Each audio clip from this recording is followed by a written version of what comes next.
Imagine, if you will, a small, sleepy town in Indiana. The year is 1983. A boy on a bike, a missing friend, and into this chaos drops a girl with a shaved head and powers she doesn't understand.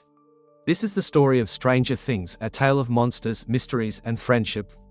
But at its heart, in those first 10 seasons, it is also the story of a very normal boy named Lucas Sinclair, and a very human emotion, jealousy. This isn't the flashy, romantic jealousy of movie dramas. This is the raw, confused, and deeply painful jealousy that blooms in the gap between old friends when a new person changes everything. It's the story of Lucas's rivalry with Mike over something more precious than any trophy, Eleven's trust. To understand Lucas's jealousy, we must first understand who Lucas is. Mike Wheeler is the heart, the unwavering leader.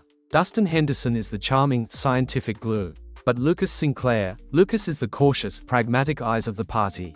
He is the one who asks the hard questions. When the others are ready to believe in a fantasy, Lucas is the one checking the map for real-world explanations.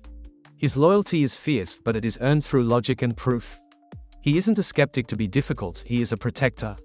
He wants to keep his friends safe from things that are, frankly, crazy. So, when Mike stumbles upon a strange girl in the woods who claims to know about their missing friend Will, Lucas's alarm bells ring loud and clear. This isn't a game anymore. This is real life. And in real life, strange, silent girls who can move objects with their minds are a colossal red flag. Enter 11. From Lucas's perspective, she is a dangerous variable. She can't, or won't, explain herself. She's a living weapon, and Mike is treating her like a lost puppy. Here is where the seed of rivalry is planted. It's not initially about 11 as a person, but about her as a threat. Lucas sees Mike's instant, blind devotion to her as a betrayal of their common sense. Mike is choosing to trust this mysterious girl over the reasoned concerns of his best friend. Every time Mike defends her, every time he dismisses Lucas's very valid fears, it drives a wedge between them. Lucas isn't just fighting 11 for Mike's attention, he's fighting for the very survival of their friend group as he knows it. He believes Mike is being reckless, and in the world of kids, being reckless with your friend's safety is the ultimate betrayal. The rivalry truly ignites around the issue of trust. Mike trusts 11 implicitly from almost the first moment. Lucas does not. For him, trust is not given, it is earned. And 11, with her terrifying powers and connection to terrifying events, has done nothing to earn it. In fact, she's done the opposite. So, when the boys are hiding in Mike's basement, Lucas stages his rebellion. He draws a line on the floor of the basement, a physical and symbolic divide. On one side, Mike and his unquestioning faith in 11. On the other, Lucas and his demand for proof. This isn't a petty squabble. This is a fundamental clash of ideologies. Mike operates on emotion and hope. Lucas operates on evidence and survival. Their argument over 11 is really an argument about how to navigate a world that has suddenly become monstrous. We see this jealousy play out in subtle, heartbreaking ways. Watch Lucas's face when Mike and 11 share a private smile. See the frustration when Mike uses the walkie-talkie to talk only to her, the weirdo, instead of to the party. Lucas feels replaced. The dynamic of their trio, Mike, Lucas, Dustin, has been shattered. Mike has found a new, more important partner, and Lucas is left on the outside, his warnings sounding like the complaints of a sore loser. He isn't just jealous of the time Mike spends with 11, he's jealous of the faith Mike has in her. He wants Mike to have that same unwavering faith in him, in their years of friendship. It feels like Mike is throwing all that history away for a girl they just met. But the brilliant part of Lucas's character is that his jealousy is never one-dimensional. It is intertwined with a genuine, growing concern for 11 herself. His famous line, "She's not a pet, Mike," cuts to the core of it. Mike, in his childish infatuation, is putting 11 on a pedestal, treating her like a miracle.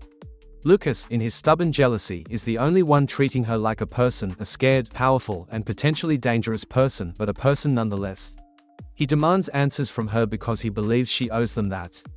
In a strange way, his refusal to blindly adore her is a form of respect. He is holding her accountable. This complexity is what makes his journey so compelling. He isn't the villain of the piece, he is the voice of painful, necessary doubt. The turning point, the moment the jealousy begins to melt, is when Lucas sees 11 not as a rival, but as a victim. It's when he witnesses her sheer exhaustion and terror after using her powers.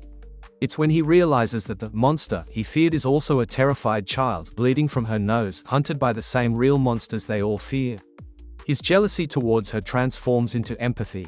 The rivalry with Mike doesn't disappear, but its fuel changes.